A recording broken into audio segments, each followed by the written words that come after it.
Sud Radio, le 10h midi, mettez-vous d'accord, Valérie Expert. Mettons-nous d'accord aujourd'hui autour de Jean-Claude Beaujour. Bonjour Jean-Claude, avocat, Bonjour. Président du Forum Transatlantique, Alexandre Malafaille, président du think tank Sinopia, Benjamin Cauchy, chef d'entreprise, et Alex Darmon, journaliste politique. Bonjour. Vous réalisez des documentaires, en particulier celui qu'on peut voir toujours sur la plateforme de France 5, Le ministre qui ne devait pas l'être. Très beau documentaire consacré au ministre de la Justice, si vous voulez comprendre les complexités d'un homme. Et puis votre chaîne YouTube, Les Indécis, chaîne de débat politique. On va revenir sur le Sénat qui rejette le CETA, sur la lutte contre le trafic de drogue, et puis cette commission d'enquête pour l'attribution des fréquences TNT au Sénat qui devient assez inquiétante, et j'emploie ce mot à dessein. On va commencer avec vos coups de cœur, vos coups de gueule. Benjamin, c'est vendredi lecture. Vous vouliez nous conseiller un livre?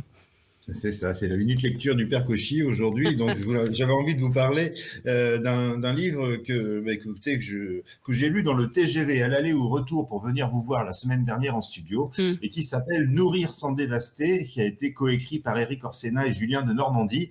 Vous en avez peut-être entendu parler il y a quelques semaines. Et alors, un ouvrage plutôt intéressant sur le plan intellectuel où s'affrontent finalement deux visions du monde, deux visions de l'agriculture, et puis avec des témoignages, des parcours un petit peu au travers du monde, avec par exemple l'idée qu'aux États-Unis désormais des appartements se vendent sans cuisine. Oui. Parce que le rapport à l'alimentation est tel qu'aujourd'hui les gens consomment soit en extérieur, mais en tout cas ont une relation à l'alimentation qui est complètement chamboulée par rapport à ce qu'on a pu connaître. D'autres exemples qui sont des usines de cochons en Chine qui sont sur plusieurs étages. Vous avez des dizaines et des dizaines de milliers de cochons.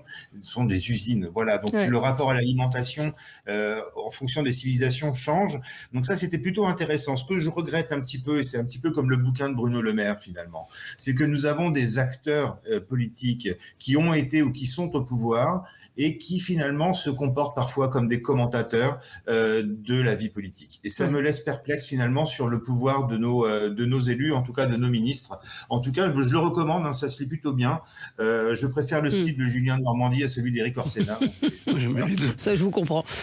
Oui, vous l'avez lu, vous l'avez. Non, je l'ai pas lu, mais je prends le conseil avec plaisir et je vais essayer de le lire ce week-end.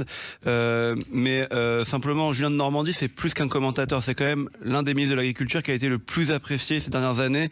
Il est beaucoup regretté aujourd'hui par les agriculteurs, et franchement, je pense que si on avait eu un ministre comme Julien de Normandie dans la crise qu'on a traversée il y a quelques semaines, et qu'on traverse encore d'ailleurs, avec les agriculteurs, à mon avis, on l'aurait beaucoup plus entendu, il aurait été beaucoup plus au charbon. Donc je suis d'accord avec vous. Pour Bruno Le Maire, je suis d'accord avec vous. On a des commentateurs plus qu'un ministre. Pour Julien de Normandie, c'est un peu différent. Il a quand même fait beaucoup avancer la cause agricole quand il était ministre. Oui. Commentaire, je suis un peu consterné parce que tous ces ministres qui se succèdent font pas le job. Sinon, on n'aurait pas autant de mécontentement dans le monde agricole, autant de fractures, autant de rejets des politiques diverses et variées. On parlera du CETA tout à l'heure, mais où tout et n'importe quoi sont mélangés sur la table politique. C'est effondrant. Alors effectivement, certains communiquent mieux, certains s'intéressent un peu plus, certains sont un peu plus compétents, mais à chaque fois, on est quand même très très très loin de ce qu'il faudrait faire, et ça fait 30 ans que ça se construit comme ça. Je n'ai pas lu le livre et je le regrette, mais c'est prévu. Deux observations sur le fond. Moi, je ne vais pas revenir sur ce qui a été dit sur le plan politique, parce qu'effectivement, on se rend bien compte que faire de la politique, c'est plus de la communication que du fond. Sur le fond, il faut éviter de dire à nos concitoyens de vendre de la caricature, parce que je peux vous dire qu'aux États-Unis, on fait pas des maisons comme ça sans cuisine. En revanche, le vrai sujet qui se pose aux États-Unis, mais qui se pose aussi à nous, en France et en Europe d'une manière générale, c'est la façon dont on s'alimente, c'est l'obésité, avec toutes ses conséquences en termes de politique publique. C'est le fait que l'on ne puisse pas mentalement se dire, on va éduquer, aider, accompagner nos concitoyens à consommer mieux, à consommer moins cher, effectivement, parce qu'on a un pouvoir d'achat, mais consommer mieux, consommer plus nettement, plus sainement, parce que l'obésité, la façon dont on a de se nourrir, a des conséquences dramatiques sur notre bien-être et en termes de santé publique. Ça a un coût. Vous voyez, ça a un coût. Donc peut-être que là... Juste vous préciser, mon ami, concernant l'immobilier aux États-Unis, l'exemple qui est donné dans l'ouvrage, ne fait pas de cet exemple une généralité américaine, évidemment. Mais en tout cas, il est symptomatique effectivement d'une population obèse qui en plus n'est plus capable de cuisiner. Se faire à manger. Ça, j'ai bien compris, mais juste un mot, j'ai bien compris que, parce qu'évidemment, on imagine très bien que c'est vraiment très, très, très marginal, etc. Ouais. Mais il faut faire attention parce que, comme c'est un ouvrage écrit par des personnes publiques qui sera très répandu, le lecteur... je ne dirais pas le lecteur lambda, ça serait même plaisant, mais le lecteur, plus généralement, peut considérer qu'il s'agit d'une tendance ou un exemple à suivre. Donc c'est vrai que c'est là, mais je dis bien que je n'ai pas lu le livre, c'est là où il faut revenir aux fondamentaux. C'est là où il faut revenir aux fondamentaux. J'ai au moins une 50aine de livres de retard. Ah bon. Juste simplement, parce que moi je veux bien qu'on dise que les politiques font pas le travail, que les ministres ne sont pas à la hauteur et tout, et qu'on rentre dans cette caricature-là permanente, mais permettez-moi de vous dire quand même que Julien de Normandie, c'est l'un des ministres qui a fait le plus pour l'agriculture française ces dernières années. Et vous pouvez aller voir les agriculteurs et leur demander, ils vous diront exactement la même chose que moi. Sauf que ça n'a pas été suivi dans les faits derrière et dans la suite de sa succession. Mais en disant que les ministres ne font pas le boulot depuis 30 ans, moi je comprends. C'est compliqué. Alex, c'est pas le sujet. C'est un peu caricatural. Alex, c'est pour ça que je pense que c'est pas le sujet. Non mais je sais, parce que vous avez quand même dit que c'est des commentateurs depuis des années. Pas tous. Non mais Alex, c'est pour ça. Alors, je vais m'exprimer plus finement si tu le préfères. Ce que je suis en train de dire, c'est que à la lecture de l'ouvrage de Julien de Normandie, et si je fais un parallèle avec celui de Bruno Le Maire, on constate qu'à défaut de volonté et d'efficacité sur certains sujets, ils eux-mêmes dressent un constat d'impuissance à ne pas être capable de tout changer seul, et c'est surtout cela qui... Voilà, il faut qu'on marque une pause, c'est l'heure du journal et on se retrouve tout de suite après et on parlera évidemment de Frédéric Mitterrand qui nous a quittés hier. Sud Radio, le 10h midi, mettez-vous d'accord, Valérie Expert. Et nous sommes ensemble jusqu'à midi pour commenter l'actualité avec Jean-Claude Beaujour, avocat, président du Forum Transatlantique, Alexandre Malafaille, président du think tank Sinopia, Benjamin Cauchy, chef d'entreprise, et Alex Darmon, journaliste politique. On peut vous retrouver sur YouTube, sur votre chaîne de débat Les Indécis, et puis votre documentaire toujours sur la plateforme de France 5, Le ministre qui ne devait pas l'être, consacré au ministre de la Justice. Évidemment, nous allons rendre hommage, ou en tout cas chacun va dire ce qu'il retient de la mort de Frédéric Mitterrand, enfin ce qu'il retient de Frédéric Mitterrand qui nous a donc quitté hier, ministre de la Culture, homme multiple, homme complexe, homme polémique parfois. Alex, vous qui êtes le plus jeune, Étoile, ça vous parle pas? C'était non, il l'a pas connu. Non, vous l'avez pas connu. C'était une formidable émission de télévision. Moi je retiens plein de choses. D'abord, il faut que je sois honnête avec vous, je l'ai croisé il y a quelques semaines sur un plateau de télévision quand je faisais la promotion du documentaire, notamment Le ministre qui ne devait pas l'être. On s'est croisés sur un plateau et on a échangé vraiment quelques mots. Un homme très charmant et très très gentil, en me disant qu'il allait regarder le documentaire et qu'il était toujours passionné de politique, donc c'était des sujets qui l'intéressaient. Et moi je retiens, c'est tout bête, mais je retiens un souvenir de moi que je devais avoir 10 ans ou 12 ans devant la télévision, à le voir animer un concert pour la fête de la musique. Voilà ce que je retiens de Frédéric Mitterrand. C'était au Maroc à l'époque, sur France Télévisions, et c'était cet homme-là, comme vous l'avez dit, multifacette, avec plein de singularités. Et après, quand j'ai commencé à m'intéresser à la politique, quand il est nommé ministre de la Culture en 2010 et que je veux devenir journaliste politique, à ce moment-là, je viens de passer mon bac, enfin un peu plus quand même, mais je suis dans mes études et voilà, c'est vraiment un bouleversement dans le monde politique. Frédéric Mitterrand est nommé par Nicolas Sarkozy à l'époque ministre de la Culture. Voilà ce que je retiens de cet homme qui était effectivement quelqu'un d'assez original. Oui.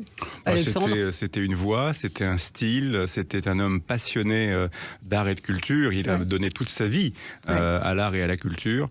Il avait une forme de sincérité qu'il a exprimée d'ailleurs dans certains ouvrages qui ont fait polémique, mais il a dit des choses avant même qu'on parle de certains sujets qui étaient très sensibles. Autour de la pédophilie, sur les jeunes hommes. C'était courageux, il a assumé. Moi, quand il a été nommé ministre, j'ai trouvé que c'était une chouette nomination parce que finalement, c'était quelqu'un qui, en tout cas, savait de quoi il parlait. Pour le coup, il était compétent et il avait envie envie de servir. Je crois que c'était ce qui est aussi un des fils rouges qui le caractérisait. Et puis ceux qui l'ont bien connu, j'ai eu la chance d'échanger ce matin avec quelqu'un qui le connaît de très très proche et qui disait que c'était vraiment quelqu'un d'adorable, quoi. Et qui avait en plus un côté sympa au sens il aimait bien choquer le bourgeois et il assumait, quoi. Oui, c'est très accessible et sympathique. Moi, je l'ai reçu plusieurs fois, effectivement, et quelqu'un d'assez agréable. Son dernier documentaire, d'ailleurs, en 2018, était consacré à Donald Trump. Je ne sais pas si vous l'aviez vu. Absolument. Je crois que Frédéric Mitterrand, c'était le symbole de l'homme avec, dans sa réalité, dans la réalité humaine, parce que vous savez, trop souvent, et pour le coup, on a tendance à demander à l'homme ou à la femme publique, quel que soit le secteur, d'être une sorte d'idéal. On devrait être idéal, sans reproche, sans faille, toujours. Eh bien non, finalement, lui, c'était la preuve qu'on peut être un homme public avec ses contradictions, avec ses limites, et donc il symbolisait cela avec ses défauts, avec les critiques qu'on pouvait lui faire. Et moi, j'avais trouvé très courageux qu'il accepte de rentrer dans le gouvernement de Nicolas Sarkozy, de François Fillon, à la demande de Nicolas Sarkozy. Donc c'était aussi cela, et c'était pour dire, je terminerai en disant, c'était aussi une capacité à dire que la France peut ne pas vivre uniquement dans les oppositions, dans les contradictions, voilà, vous voyez ce que je veux dire, la France polarisée, vous voyez, c'était aussi cela, c'était de dire on peut ne pas vivre dans une des sociétés ultra polarisées. Benjamin Cauchy. Oui, je serais peut-être un petit peu plus mesuré sur la disparition de Frédéric Mitterrand. Moi, je retiens l'émission Destin, je retiens de lui cette voix extraordinaire qu'on s'amusait à imiter dans la cour de récré. Bonsoir, avec quelque chose de très nasal finalement, qui était vraiment sa patte. Un grand talent d'élocution, moi, c'est ça que je vais retenir, surtout cette manière de conter les histoires et les destins des hommes. Difficile finalement de vivre avec un double obstacle, celui de s'appeler Mitterrand, quand même difficile de se faire un prénom et d'exister quand on s'appelle Mitterrand. Et puis deuxième obstacle dans sa vie, être ministre de la Culture après Malraux et Jack Lang. Je pense que c'est aussi un sacerdoce, et Rachida Dati, je pense on sait ce que ce qu'il en est aujourd'hui. Voilà ce que je retiens de Frédéric Mitterrand, une part d'ombre, qu'il ait pu assumer son homosexualité, je trouve que c'était plutôt bien. La part d'ombre sur la pédophilie, je me laisse perplexe sur le personnage. Alors, on va continuer. Bien, non, mais il faut effectivement le. Et il a 3 enfants. Qu'il savait montrer. Et finalement, il a accepté d'être un homme avec ses défauts et ses qualités, alors que trop souvent, on attend des hommes et des femmes publiques une sorte de monde idéal. Le personnage public serait un homme ou une femme idéale, et ça n'existe pas. Alors Jean-Claude, votre coup de gueule, mon coup de gueule sera très bref. Vous voyez, on entend beaucoup une petite chanson, ça revient beaucoup en ce moment. J'entends dire qu'il y aurait un risque terroriste sur nos écoles quelles qu'elles soient, donc que des gamins soient en danger, et on présente ça alors pas comme une fatalité, mais on explique que c'est compliqué. Moi, je refuse que dans un grand pays industriel, dans une puissance comme la France, qu'on se dise c'est presque inévitable, et j'ai envie plutôt qu'on me dise voici les mesures qui sont prises pour protéger nos enfants. Pourquoi est-ce que je dis ça ? Je dis ça parce qu'il n'est pas acceptable que certains de nos jeunes concitoyens soient menacés, deuxièmement qu'on puisse vivre précisément comme aux États-Unis, où on en arrive à hyper sécuriser des écoles. Moi, je n'ai pas envie d'avoir peur lorsque mes petits-neveux et mes petites-nièces rentrent de l'école. Une maman qui ne sait pas comment va rentrer son enfant, c'est quelque chose d'épouvantable. Donc avant qu'on en arrive là... mais qu'est-ce qu'il faut faire ? Je vais vous dire, si c'était facile, on le saurait. J'ai presque envie de dire, déjà dans le discours, acceptons de se dire, c'est juste non. Et alors, on parle de terrorisme, on ne parle pas d'actes isolés. Ce qui veut dire que le terrorisme, donnons-nous, et j'ai envie de dire, donnons-nous pour le coup vraiment tous les moyens. Là, c'est une priorité pour nous. Vous voyez, si, je sais pas, simplement en termes de budget, en termes d'hommes, en termes de renseignements, etc., faisons tout ce qu'il faut pour précisément prévenir les actes de terrorisme, parce que si on tombe là-dedans, on tombe dans des sociétés qui basculent dans tout. Ouais. Non, mais je suis Alex, complètement d'accord avec vous, hein, Jean-Claude. Le problème, c'est que ça fait longtemps. Hein. Ouais. Ça fait longtemps. Il vient de c'est Toulouse. ce que j'allais vous dire, c'est que ça fait longtemps que c'est le cas pour plusieurs écoles, notamment les écoles juives, bien sûr, qui sont protégées par des militaires, des policiers, et on est rentré dans une forme d'habitude. C'est pour ça, Alexandre, je dis, vous avez raison. Mais moi, vous ça avez me fait raison, peur. mais je crois j'ai pas envie qu'on aille avec un pistolet, qu'on me dise qu'on en arrive, parce qu'on aura ça un jour. On nous dira, armons les directeurs d'école pour qu'ils puissent. Vous vous rendez compte ? Non, mais vous avez raison. Le seul problème, c'est qu'à mon avis, c'est trop tard. Ouais. Et qu'on rentre dans une forme de normalité, et qu'aujourd'hui, revenir en arrière, se donner les moyens, c'est très bien, mais même ce que vous proposez, je trouve ça incroyable de dire il faut qu'on mette les hommes, qu'on mette des policiers devant les établissements. Et vous avez raison, il faut le faire. J'ai parlé en termes de renseignement, hein. J'ai pas simplement parlé de devant les écoles. Là, vous prenez cet exemple parce qu'hier, effectivement, plusieurs établissements scolaires franciliens ont reçu des menaces Internet dans l'ENT, ce qu'on appelle l'ENT, qui est la plateforme intérieure à l'école, de décapitation, des vidéos de décapitation avec des menaces terroristes. C'est quand même incroyable que ces gens-là arrivent à rentrer dans l'ENT. Alors, je ne suis pas un spécialiste du renseignement, mais je veux dire, non, mais vous avez raison. C'est là où je pense qu'il faut mettre la gomme. Nos services de renseignement, trouver, identifier, pister ces gens-là. Non, là encore, je ne suis pas en train de dire qu'il faudrait mettre plus de gens. Donc, non, moi, j'ai envie de pouvoir. C'est comme à l'époque où nous étions à l'école, on rentrait, puis ça, je veux dire, non, des policiers. Mais vous n'avez pas vu cette vidéo assez incroyable aux États-Unis d'une classe où ils sont en train de tester une sorte de panic room, c'est un tableau qui se déplie et qui est bulletproof, qui est entièrement par balle pour enfermer les élèves. Enfin, c'est hallucinant. On se retrouve dans un instant pour continuer notre tour de table de l'actualité. À tout de suite. Sud Radio, le 10h midi, mettez-vous d'accord, Valérie Expert. Mettons-nous d'accord aujourd'hui autour d'Alex Darmon, Alexandre Malafaille, Jean-Claude Beaujour et Benjamin Cauchy. Alors Alex, vous, c'était un coup de gueule. Ouais, c'est un coup de gueule contre... Non, mais en fait, c'est fatigant de faire les mêmes coups de gueule chaque semaine contre un député La France Insoumise. Alors, moi, j'allais dire, j'ai un différend avec les députés LFI, c'est pas le cas, parce que j'en ai interviewé une la semaine dernière, Alma Dufour, un échange tout à fait cordial, et on a le droit de pas être d'accord, c'est aussi ça, la politique et les débats. Bien sûr. En l'occurrence, là, le problème, c'est que encore hier, Thomas Porte, député La France Insoumise, a relayé une fake news concernant un de nos concitoyens français de confession juive qui a partagé une vidéo dans un groupe Telegram privé, une vidéo d'arrestation des soldats de Tsahal en Israël sur des terroristes palestiniens, une arrestation musclée. La vidéo, chacun pourra en juger si il veut la regarder, la partager. Le problème, c'est que ce groupe Telegram était intégré par...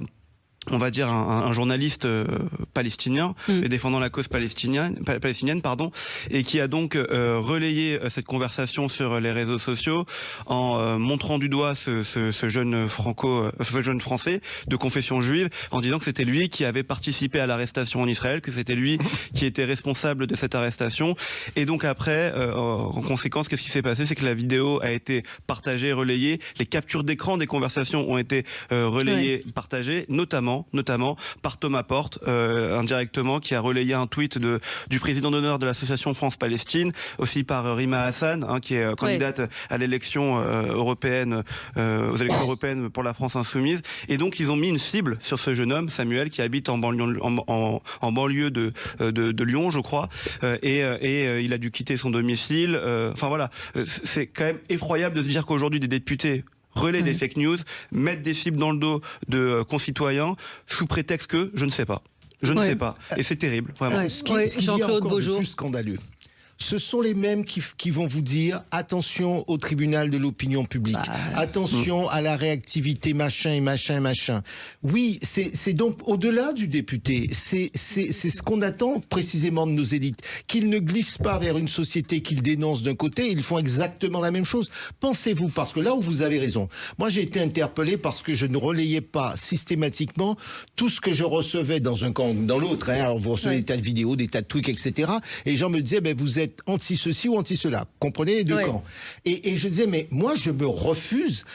Un conflit comme celui de la Palestine ou un conflit comme celui de l'Ukraine, Vous imaginez franchement qu'on puisse gérer, interpréter, réfléchir sur un conflit de cette nature en relayant chaque fois qu'on reçoit toutes les 5 minutes un tweet ou quelque chose. Mais c'est sidérant. Or, c'est cette société-là que nous sommes en train de bâtir. Oui, mais là, c'est gravissime. Enfin, la gauche insoumise. Mais Valérie, bien sûr, c'est-à-dire que non seulement vous avez raison, il y a la sécurité de la personne qui aurait arrêté. Donc, on sait bien les conditions, les précautions qu'il faut prendre autour d'un policier ou d'un gendarme, et on sait qu'on met leur vie en danger lorsqu'on dit c'est un tel qui a participé à telle opération. Mais en plus, sur un sujet comme celui-là, député de surcroît, il reçoit quelque chose, il transmet comme ça. Mais là, il est accusé et il est poursuivi en justice. C'est normal. Vous bien vous rendez sûr. compte, juste pour vous donner des propos, s'il revient, il sera traqué. Dès qu'il touchera le sol français, cet animal doit être mis en cage. On compte sur vous, Thomas. Des gens qui lui disent ça sur les réseaux sociaux. Bien sûr. Vous vous rendez compte, j'en donne un dernier. Les frères de Lyon, occupez-vous de lui bien comme il faut. C'est de l'appel au meurtre, en vérité. Bien sûr. Et c'est un député de la République. Ça rejoint la fameuse peur. Alors, c'est pas lui qui tweet ça, Non, c'est ce que ça a généré comme.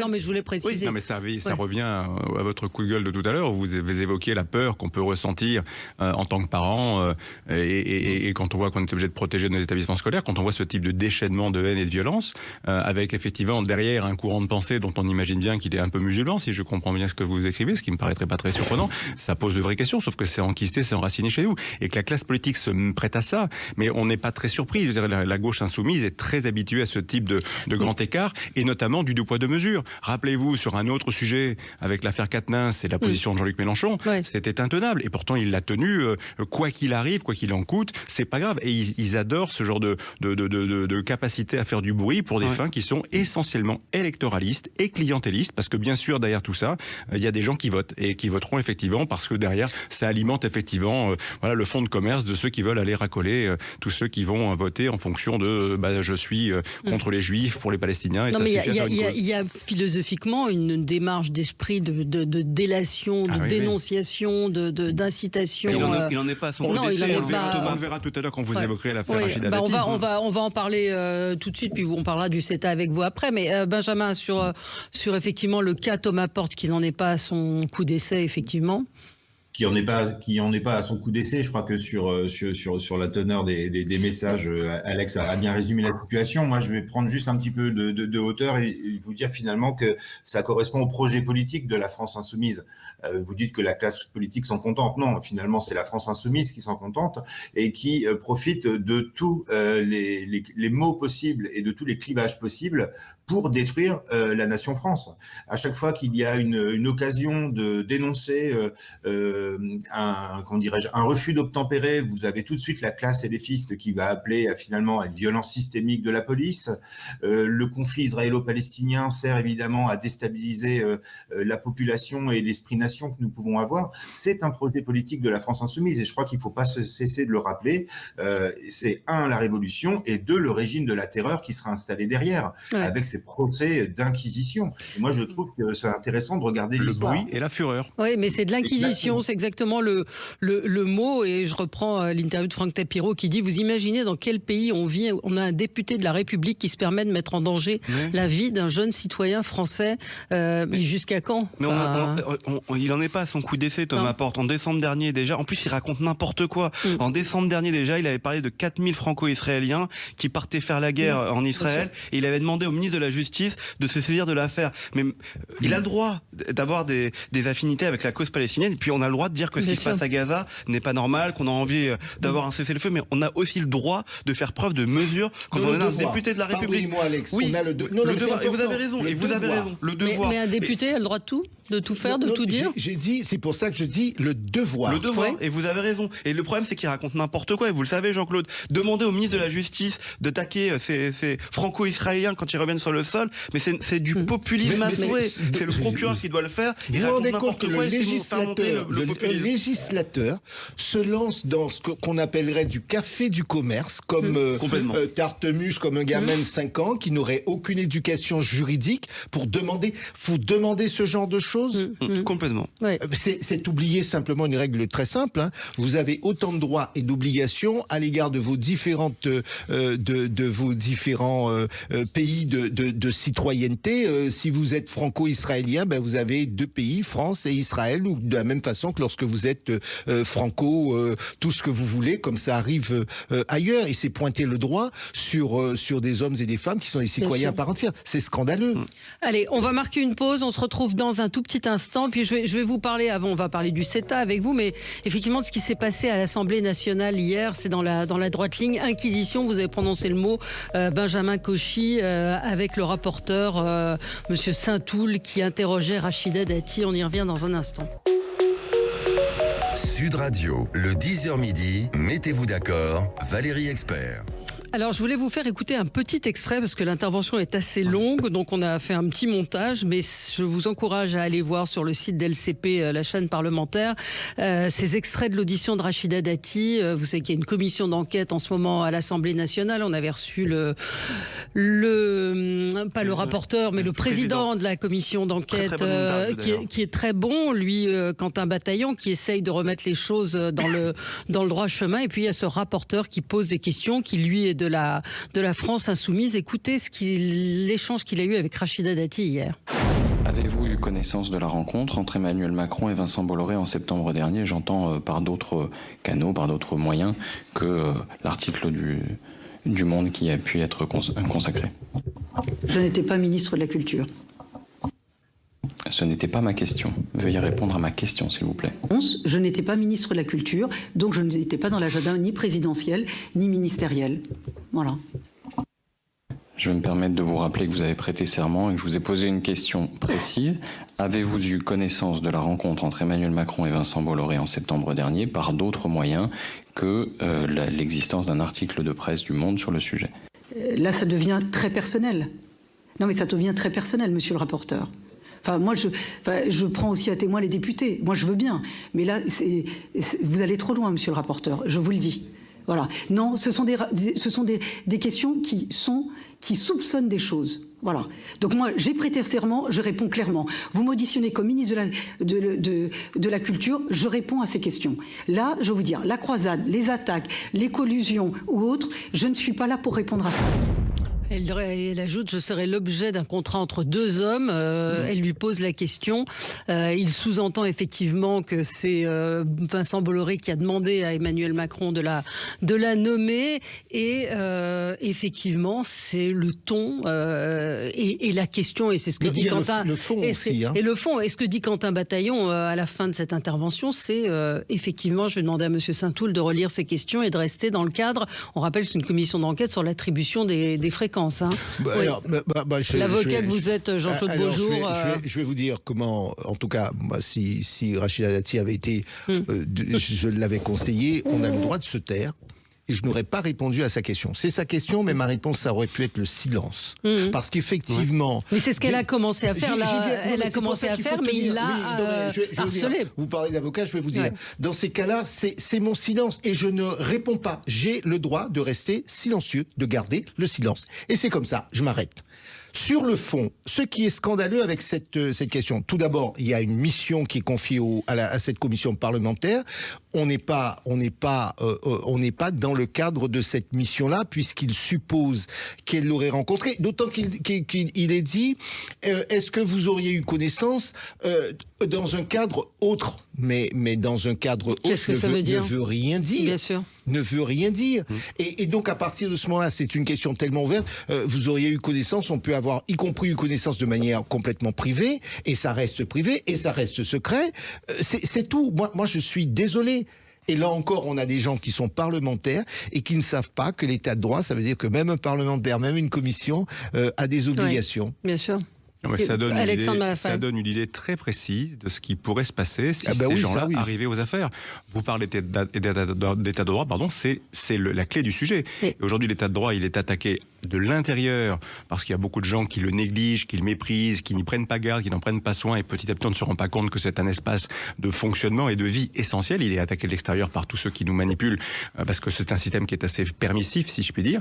Mais aujourd'hui, c'est quand on entend ça, on a une idée assez préfigurante de ce qui pourrait arriver si effectivement ces doctrinaires-là arrivaient aux affaires, parce que de fait, ils sont dans un schéma révolutionnaire. C'est l'idéologie par-dessus tout, la revanche, le règlement de compte, et dans ces cas-là, la notion de justice, d'équité, de droit ne l'emportera jamais. Et puis, pardonnez-moi, parce qu'il me vient une idée, tout ça est très spontané, donc c'est pas une consultation juridique, mais il est en train de présumer que si la fréquence était attribuée, elle ne l'est pas encore, en tout cas on est dans un... Si la fréquence était attribuée, cela voudrait dire qu'elle n'est attribuée que parce qu'il y a un conflit d'intérêts qui serait né avant. Donc si elle était attribuée, l'infraction n'est pas commise.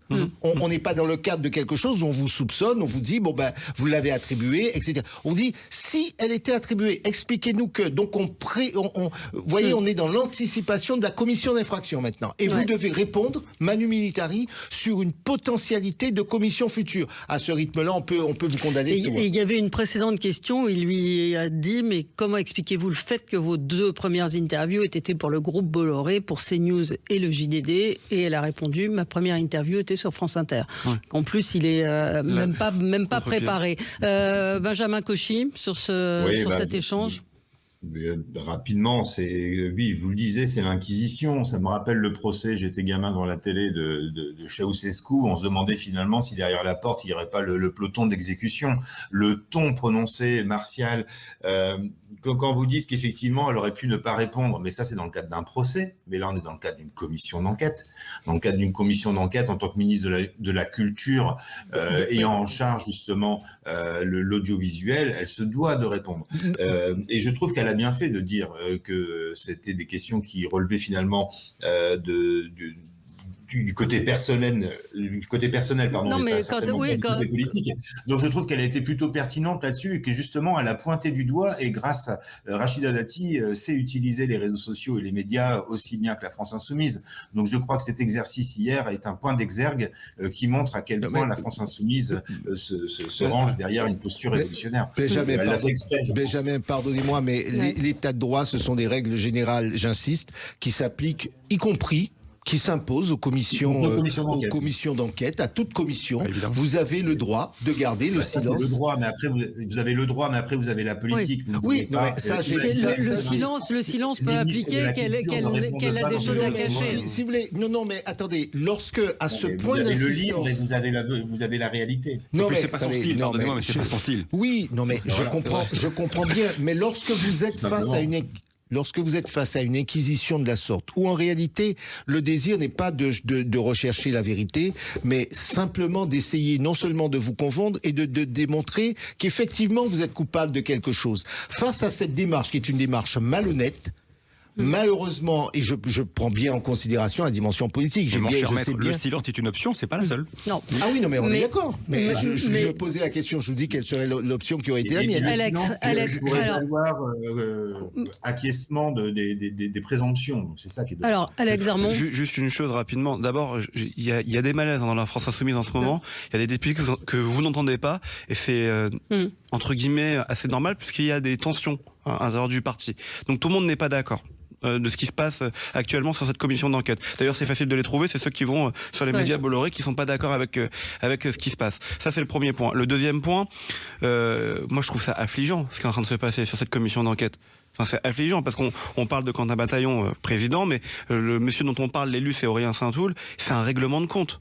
Voilà, il faut utiliser les mots, c'est un règlement de compte qu'il tient, lui, Aymeric Caron et d'autres députés de la France Insoumise, avec CNews, avec les médias et les gens de cette fréquence-là. Mais ils sont en train de servir le groupe Bolloré, c'est-à-dire que ce qui est en train de se passer, voilà. C'est contre-productif, c'est en train de se retourner contre eux, parce que personne ne comprend qu'on passe autant de temps sur cette question à l'Assemblée nationale. Et il faut savoir que cette commission d'enquête a commencé il y a plusieurs mois, quand un bataillon a auditionné tous les groupes, et il a gardé CNews pour la fin, le groupe Bolloré, en sachant que ça allait évidemment faire beaucoup plus de bruit et qu'il ne pourrait pas travailler. Vous vous rendez compte du coup de publicité qu'ils sont en train de faire aux médias Bolloré, et tant mieux pour les médias Bolloré, j'ai envie de vous dire, mais quand vous avez Cyril Hanouna qui débarque en commission parlementaire, toute la rédaction, Pascal Praud, Sonia Mabrouk, c'est un coup de pub incroyable, et puis surtout franchement c'est des journalistes aussi, et je trouve que quelquefois même pas quelquefois, c'est tout au long de ces auditions, quand vous entendez les questions et le ton qui est employé c'est par un ton, les élus de la France Insoumise. Jean-Baptiste Moreau qui parle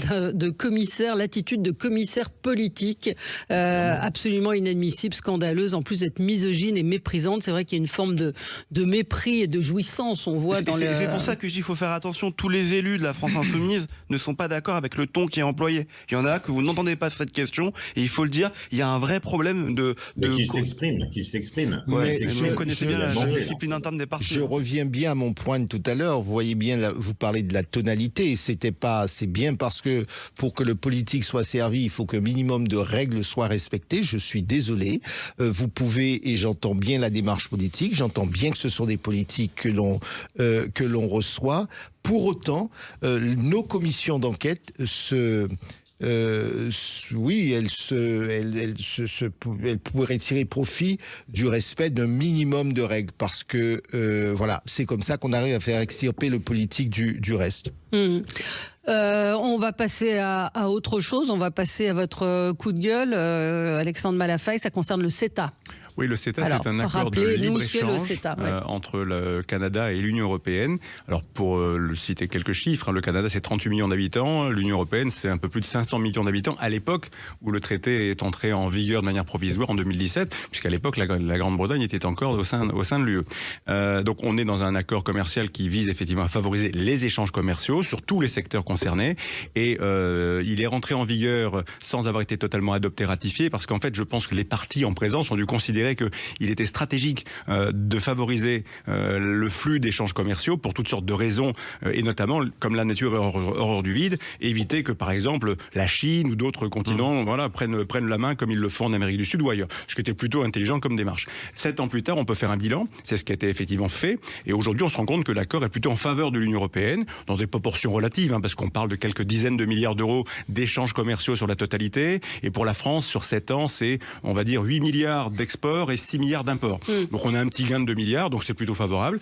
Et on en est à avoir un Sénat qui a décidé de rejeter, avec un accord entre les communistes, les socialistes et les députés LR, cet accord, un peu sur toile de fond de, finalement, c'est pas bon pour nos agriculteurs, il faut nous protéger coûte que coûte, et puis en plus, quand on importe des produits du Canada, ils n'appliquent pas les mêmes règles sanitaires, ils ne sont pas comme nous, donc c'est pas bien, ça va pas dans le bon sens. Voilà, c'est tout et n'importe quoi, parce qu'aujourd'hui, quand on importe de la viande bovine du Canada, elle respecte nos critères. Tout le Canada ne respecte pas les critères de l'Union européenne, ils font ce qu'ils veulent, comme ils sont chez eux. Mais par contre, quand on importe de chez eux, ils respectent effectivement nos règles. Et c'est comme ça qu'on a des accords qui sont comme pour le Mercosur. On ne demande pas à l'Amérique du Sud de faire ce que fait l'Union européenne en matière de phytosanitaire. Par contre, on dit si on achète des produits qui viennent d'Amérique du Sud en matière agricole, on fait en sorte qu'ils soient effectivement faits comme nous. Et on les contrôle dans ce cadre-là. Voilà. Et puis la filière agricole, elle est partielle. Et en plus, on parle de quantités qui sont ridicules. Sur la viande bovine, par exemple, c'est 0,7%. Sur la viande de porc, c'est 0,3%. Et à côté de ça, il y a des grands gagnants. Les exportateurs de fromage, les exportateurs de vin et de spiritueux, les exportateurs de biens de consommation. Voilà. Et bien cet accord, le Sénat, pour des considérations politiques, partisanes, pour faire bien dans l'air du temps, eh bien effectivement, ont décidé de torpiller cet accord. C'est très dommage. Ça ne va pas empêcher que, si je puis dire, que les affaires continuent, parce que d'abord ça va revenir à l'Assemblée nationale. C'est pas gagné. Oui, mais même si ça revient à l'Assemblée, il n'y a plus de majorité. Oui, mais même si les communistes réussissent à réintroduire ça dans leur niche au mois de mai, c'est pas très grave à la limite, parce que l'Union européenne ne sera pas obligée de tenir compte de ce qui se passe en France. C'est paradoxal, mais ils peuvent ne pas en tenir compte. Et à mon avis, ils auraient intérêt à pas le faire. Mais le problème, c'est le signal démocratique. C'est qu'effectivement, on dit voilà, on a des chambres qui votent contre, et finalement, on passe outre comme en 2005. Voilà. C'est ça le problème. Sauf que là, on ne comprend pas les raisons, y compris de sénateurs qui sont censés avoir eu des rapports chiffrés. Je veux dire, il n'y a aucun argument sérieux qui permet de dire c'est une bonne chose de l'avoir rejeté. Au contraire, on se tire plutôt une épine dans le pied et on développe un modèle de pensée comme quoi, alors qu'on a besoin de fabriquer des souverainetés stratégiques entre pays alliés, on est allié avec le Canada, on se tire une balle dans le pied comme ça. Et j'imagine le message que reçoivent les Canadiens aujourd'hui, ils disent mais la France, on peut pas compter sur vous, quoi. On va en débattre avec vous dans un instant. À tout de suite sur Sud Radio. Sud Radio, le 10h midi, mettez-vous d'accord, Valérie Expert. Et nous continuons alors ce débat autour du CETA. Jean-Claude Beaujour, vous avez pensé quoi du rejet de cet accord ? Évidemment que c'est un rejet circonstancié, puisque c'est le moment qui fait qu'on rejette, parce qu'on dit les grands accords commerciaux. Ce qu'on ne voit pas toujours, c'est que derrière les accords qui sont négociés pendant un certain temps, malgré tout, on a aussi des avantages. avantages. Et ça a été très bien dit par Alexandre. Oui, on a des avantages. Donc je regrette simplement qu'on n'ait pas pris le temps du débat correct. Et ça montre bien l'incapacité que l'on a parfois à assumer des positions expliquées par qui explique ce rejet. Et vous savez, on se plaint souvent, tout communément, on dit souvent, l'Europe est responsable de tout, la globalisation est responsable de tout, etc. Parce que dès qu'il y a quelque chose qui ne va pas en France, on dit c'est l'Europe, c'est Bruxelles, etc. On ne veut même plus réfléchir. On ne veut pas réfléchir. Et en fait, nous sommes piégés par notre propre comportement. Plutôt que d'expliquer, éventuellement de débattre, éventuellement d'accepter, de dire, dans telle situation, on peut imaginer que nos agriculteurs, nos petites exploitations soient pénalisées parce que dans tel accord, il va y avoir tel ou tel impact, et trouver les solutions.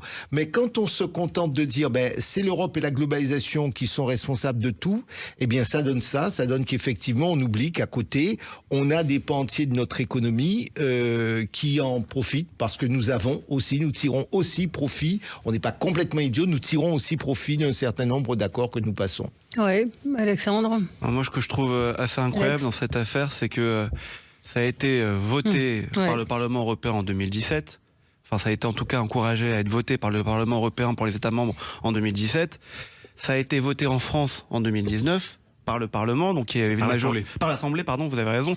Donc une majorité à l'époque LREM. On est en 2024, le Sénat vote contre. Et donc, il faut que ça repasse à la navette parlementaire par l'Assemblée nationale. Et c'est ce qu'on disait. Vous avez une majorité qui n'existe plus aujourd'hui au Parlement. Donc, il peut y avoir des accords politiques et ça peut être voté contre. Et donc, on va tomber effectivement là dans, on n'écoute pas le Parlement, c'est n'importe quoi la politique, on demande notre avis, mais on s'en fout complètement. Tout ça parce que, et moi je suis le premier à le dire, il faut encourager nos agriculteurs, il faut faire en sorte que les accords qui ne les favorisent pas soient... qu'on les corrige.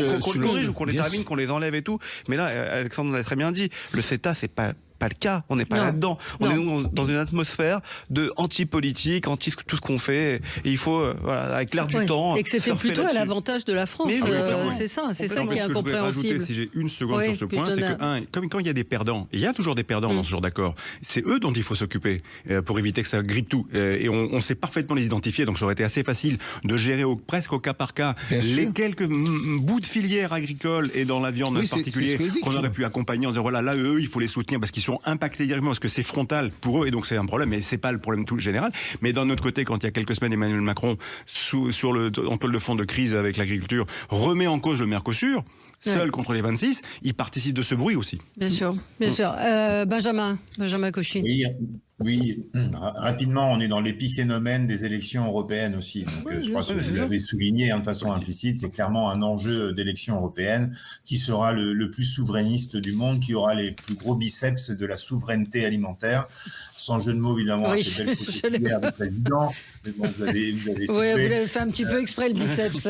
Vous me croyez ainsi fait. Non, moi, j'ai envie de vous dire que quels que soient les accords, les Canadiens sont ravis de manger français, mais j'ai envie de lancer un défi aux Français, manger français aussi. Qu'importe les accords. Si les Français refusent de manger du bœuf canadien, très bien. Moi, j'ai envie d'avoir des petits drapeaux sur tous les aliments. Je veux savoir si c'est produit, transformé en France. Et si c'est au Canada, mais vive les Canadiens si la viande est bonne. Très bien. Les Français choisiront entre une côte de bœuf française et une côte de bœuf canadienne. Vous préférez quoi? Allez, je vous laisse réfléchir. Oui, non, mais surtout, je vous conseille de lire la nouvelle formule de Marianne, où il y a tout un dossier sur ces produits à base de viande comme les rillettes, produits marqués Made in France, et où la viande n'est pas française justement. Donc il y a. Vous voyez, ce qui me navre quand même, et c'est la raison pour laquelle je regrette que ces débats interviennent. Un débat comme celui-là, évidemment, il est compliqué parce qu'il intervient juste après l'affaire agricole, alors que c'est pas nouveau. On crie cocorico lorsque nous sommes dans un secteur autre. Airbus est quasiment fait jeu égal avec Boeing. C'est l'un de nos fleurons industriels. On crie cocorico lorsque nous vendons des avions et que nous faisons vivre des centaines, des milliers de gens dans la région de Toulouse. Notre ami journaliste n'est pas là aujourd'hui. Christine. Mais on crie cocorico et c'est très bien. Mais parce que les autres aussi nous achètent nos produits. Et on crie, et on le voit devant l'OMC, lorsqu'il y a de la mauvaise concurrence de la part de Boeing, pas parce que des Français ne nous achèteraient pas nos avions, mais des étrangers ne nous achètent pas nos Airbus. On crie au scandale, on crie à l'illégalité, on crie à toute chose. Et nous avons raison de le faire.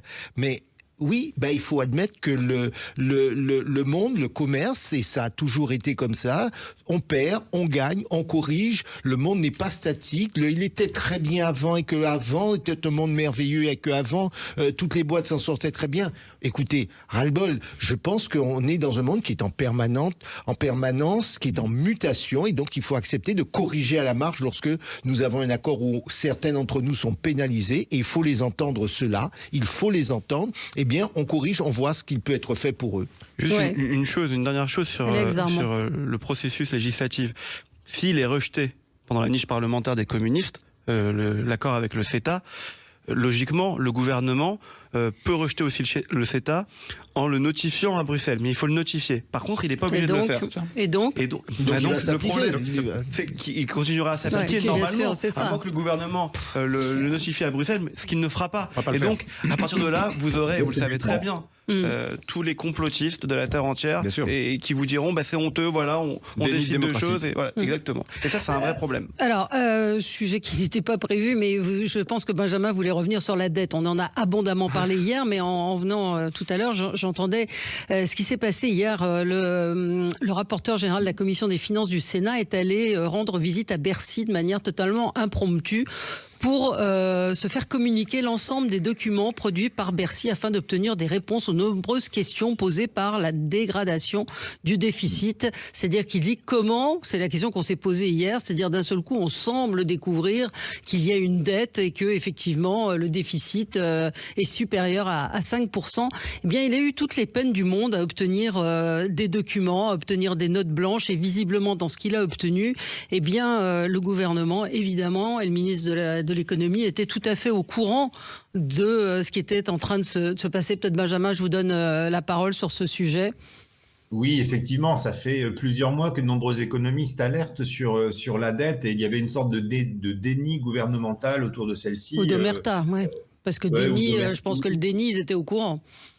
Ouais, moi je pense que certains ministres sont plus dans le déni parfois que dans l'omerta. J'ai le sentiment qu'ils sont vraiment déconnectés. Mais concernant le ministre de l'économie, effectivement, on a un exercice de style parce qu'on a les agences de notation qui vont rendre début avril un rapport et qui vont donc sans doute dégrader la note française, ce qui veut dire que nos obligations à 10 ans, le coût de l'argent finalement pour financer l'État va se renchérir et va coûter beaucoup plus cher. 2027, charge de la dette 87 milliards d'euros. Donc c'est clairement insolvable. Il va falloir dire les choses aux Français. Donc là, je crois qu'ils sont coincés entre l'exercice nécessaire de rassurer les agences de notation, parce que derrière, ce sont nos financiers. Il ne faut pas oublier les choses. Ouais. Ce sont nos financiers derrière qui vont nous demander plus d'intérêt s'ils nous prêtent de l'argent. Donc il y a cet enjeu-là qui est coincé avec les élections européennes. Et annoncer une vague de rigueur avant les élections européennes, c'est juste un suicide politique. Ouais, voilà. Mais il y a des questions à se poser. Il y a déjà eu le ministre du Logement qui parlait de supprimer, que la suppression de l'APL n'était pas un tabou. Hop, aussitôt Matignon est revenu dessus. Sur plein de sujets, il y a des ballons d'essai qui sont envoyés. On sait comment ils fonctionnent. Ça revient en boomerang.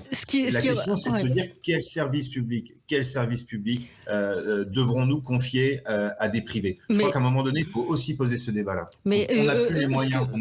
Mais le sénateur Husson dénonce surtout une gestion calamiteuse, un écart de 65 milliards d'euros entre les prévisions et le déficit attendu. Il parle de PLF 2024 est cramé, et il accuse le gouvernement de rétention d'informations. Donc c'est quand même assez grave. Je veux dire juste un mot, c'est pas nouveau. Ce genre de manipulation manipulations, de bidouilles à Bercy sont, je vieilles comme la Ve République. Ça s'est amplifié avec le temps et il n'y a pas de sanction. Rappelons-nous, en 2016, lorsque la présidentielle était en train de se préparer, avec François Hollande et Michel Sapin à Bercy, ils avaient planqué 12 milliards sous le tapis. Parce qu'il fallait présenter des comptes à peu près loyaux et sincères, enfin en tout cas qui tenaient... Bon. Et on a découvert en 2017 que finalement c'est 12 milliards qui avaient été pas déclarés, qui a été chercher Monsieur Sapin ou Monsieur Hollande pour leur faire des reproches, éventuellement judiciaires. Personne, si vous faites sortir une boîte, planquer 12 milliards, même pas 12 milliards, mais seulement 150 000 ou même 10 000. Enfin, je veux dire, la justice passe par là, quoi. C'est fascinant de pouvoir jouer avec l'argent des Français en toute impunité. Mais il y a deux choses. D'abord, je pense que clairement, on est en train de payer le quoi qu'il en coûte. Mais ça, c'est clair et net. On est en train de le payer maintenant et on nous a dit que ça allait aller, qu'on était un pays qui résister le mieux à ce Covid, mais on le paye maintenant, premièrement. Et deuxièmement, je vous encourage à écouter l'excellent papier sur votre antenne d'ailleurs d'Éric Revel sur cette crise budgétaire où à l'époque François Fillon avait dit qu'il était à la tête d'un État en faillite à 1200 milliards d'euros. Aujourd'hui, c'est 3000 milliards d'euros le déficit public. Et Éric Revel l'explique très bien, c'est qu'on est vraiment là dans un État en faillite. Oui, un mot, Jean-Claude. Il n'y a rien à dire. État en faillite, la question c'est surtout qu'est-ce qu'on fait, qu'est-ce que lucidement on fait, parce que le problème c'est que depuis très longtemps on entend cela et de génération en génération maintenant, parce qu'on peut parler de génération, je veux dire, on fait quoi? Est-ce qu'on peut continuer comme cela? Non. C'est tout. La question est bien posée. L'État à très très court terme coupe tout et ça va avoir des conséquences majeures parce que c'est brutal. Merci à tous les quatre. On se retrouve dans quelques temps puisque Christine Bouillot sera avec vous la semaine prochaine. Très bonne journée sur Sud Radio.